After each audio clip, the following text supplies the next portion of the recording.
Honmaru and Ninomaru palaces in Edo Castle in the last years of the Tokugawa shogunate. At the center of Edo Castle was the Uchiguruwa, or inner zone, surrounded by the inner moat.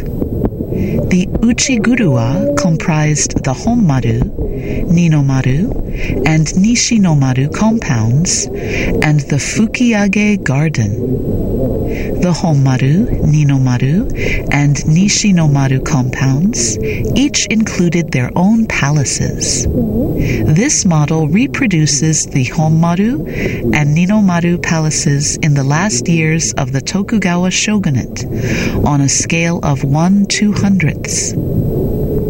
After entering the entrance hall, the Honmaru Palace was divided into 3 sections: the Omote, or exterior, which was used for political affairs by the Tokugawa shogunate; the Oku, or middle interior, which served as the shogun's residence and housed his own personal administrative spaces; and the Ooku, or great interior, where the shogun's official wife and his ladies-in-waiting lived.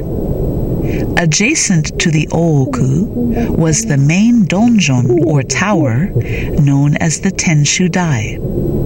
While the Omote and the Oku were areas for the activities of the shogun and male officials, the Ooku was where the shogun's official wife and maids lived.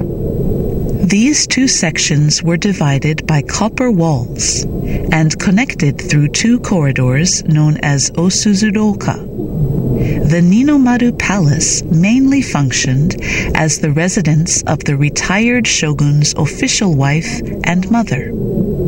Just like the Honmaru Palace, the Ninomaru Palace consisted of an Omote, Oku, and Ooku, with the Omote and the Oku connected through a corridor to the Ooku. With a floor area of roughly 37,597 square meters in around 1845, the Honmaru Palace was one of the largest wooden buildings of the Edo period.